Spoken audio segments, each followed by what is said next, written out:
চোরের মতো আইপ্যাকের অফিসে ঢুকে পড়ে জরুরি ফাইল নথি নিয়ে যাওয়ার ঘটনায় এবার সরব তৃণমূল। গত বৃহস্পতিবার সকালে বিনা নোটিশে ইডি সিবিআই কয়লাকাণ্ডে দিল্লির একটি পুরনো মামলার তদন্তে নেমে হানা চালায় কলকাতার সল্টলেক আইপ্যাকের অফিসে এবং জরুরি ফাইল নিয়ে যাওয়ার চেষ্টা করে। যদিও মুখ্যমন্ত্রী মমতা বন্দ্যোপাধ্যায় সঠিক সময়ে ঘটনাস্থলে পৌঁছে হার্ড ডিস্ক, ল্যাপটপ, আইপ্যাকের কর্ণধারের মোবাইল ফোন নিয়ে চলে যায়। এর আগে ইডি আইপ্যাকের কর্ণধার প্রতীক জৈনের বাড়িতেও হানা দেয়। এরই প্রতিবাদে এদিন হুগলি সহ রাজ্যের দিকে দিকে পদযাত্রায় পথে নামে তৃণমূল কংগ্রেস।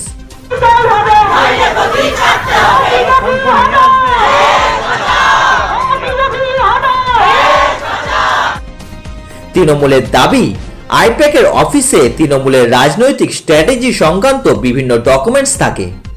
বিনা নোটিশে তৃণমূলের বিভিন্ন ডেটা, তথ্য চুরি করার চেষ্টা করেছিল ইডি। এটা পুরোপুরি বিজেপির অঙ্গুলি হেলনেই হচ্ছে। এই ফাইলগুলি ইডি সিবিআই বিজেপির উচ্চ নেতৃত্বের কাছে সাপ্লাই করবে। তাদের আরও দাবি, ইডি সিবিআই নিরপেক্ষ তদন্ত করলে করুক, না হলে বিজেপির ঝান্ডা নিয়ে রাস্তায় নামুক। ছাত্র যুব রাস্তায় নেমেছে। বিজেপি বুঝে রাখো, কাগজ চোর ইডি বিজেপিকে আমরা ছাড়বো না। এবার 2026-এ মমতা বন্দ্যোপাধ্যায় 250-র বেশি সিট নিয়ে জিতবে। কাগজ চোর, বিজেপি চোর, ইডি চোর, ইডি আর সিবিআই, ইডি আর সিবিআই। সারা বাংলা জুড়ে এই আন্দোলন, এই প্রতিবাদ চলছে। যতবার বিজেপি এইভাবে ইডি সিবিআইকে কাজে লাগাবে, বিনা কারণে, বিনা দোষে যেভাবে অন্যায়ভাবে ইডি সিবিআইকে কাজে লাগাচ্ছে, তার প্রতিবাদে তৃণমূল কংগ্রেস রাস্তায়, তৃণমূল কংগ্রেস গড়ে উঠবে। আজকে আমরা তৃণমূল শহর কংগ্রেস রাস্তায় নেমে সব কর্মীকে নিয়ে, সব কাউন্সিলর এবং আমাদের সভাপতি শহরে পাপুরসের নেতৃত্বে আজকে আমরা রাস্তায় নেমেছি।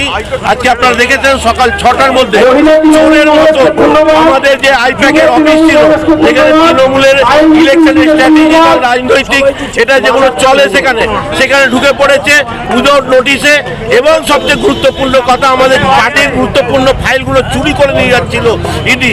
আমরা মনে করি এটা বিজেপির অঙ্গুলি হালনে, এবং এই ফাইল চুরি করে বিজেপিকে সাপ্লাই করতো, অমিত শাহকে সাপ্লাই করতো এবং নরেন্দ্র মোদীকে সাপ্লাই। তার প্রতিবাদেই আজকে আমরা রাস্তায় নেমেছি। আমরা বার্তা দিতে চাই, যদি নিরপেক্ষ ইডি কাজ করে কাজ করুক, নাহলে বিজেপির ঝান্ডা নিয়ে ইডি কাজ করুক, আমাদের কোনো তাতে যায় আসে না। আমরা এটাকে চ্যালেঞ্জ অ্যাকসেপ্ট করব। নির্বাচন যত এগিয়ে আসছে দেখা যাচ্ছে বারংবার বিজেপি সিবিআই ইডিকে ইউজ করে ভোটে জেতার পরিকল্পনা করছে। বিজেপি বুঝে নিয়েছে পশ্চিম বাংলায় তাদের অস্তিত্ব বিপন্ন, কোনো ক্যান্ডিডেট করে জিততে পারবে না, তারা সন্দেহ আছে। এত এসআইআর করেও তারা কোনো সুবিধা করতে পারেনি।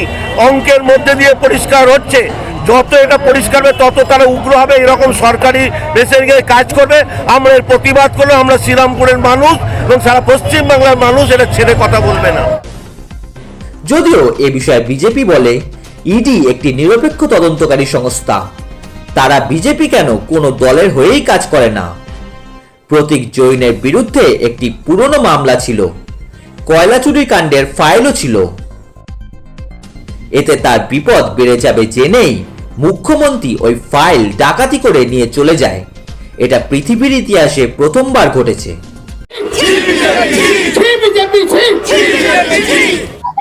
আশ্চর্য ঘটনা, কারণ ইডি তার কাজ করছিল, প্রতীক জৈনের বাড়ি গেছিল, তার বিরুদ্ধে একটা মামলা ছিল, কয়লা চুরির পুরো ফাইল ছিল, সেইটার জন্যই তদন্তে গেছিল ইডি। কিন্তু দিদি দেখলেন তার বিপদ বেড়ে যাবে, কারণ সব ঘটনায় দিদি প্রত্যক্ষভাবে যুক্ত। হ্যাঁ, এখন তো শোনা যাচ্ছে যে সেই কয়লা চুরির টাকা, সেই টাকায় গোয়া নির্বাচনে লড়েছিল। তো তিনি সেই সমস্ত ফাইল প্রায় ডাকাতি করে, ছিনতাই করে নিয়ে চলে এলেন। এবং ইডি দপ্তরে গিয়ে এইভাবে যে হামলা করে, ডাকাতি করে, ছিনতাই করে নিয়ে চলে আসা, এটা বোধহয় পৃথিবীর ইতিহাসে নেই।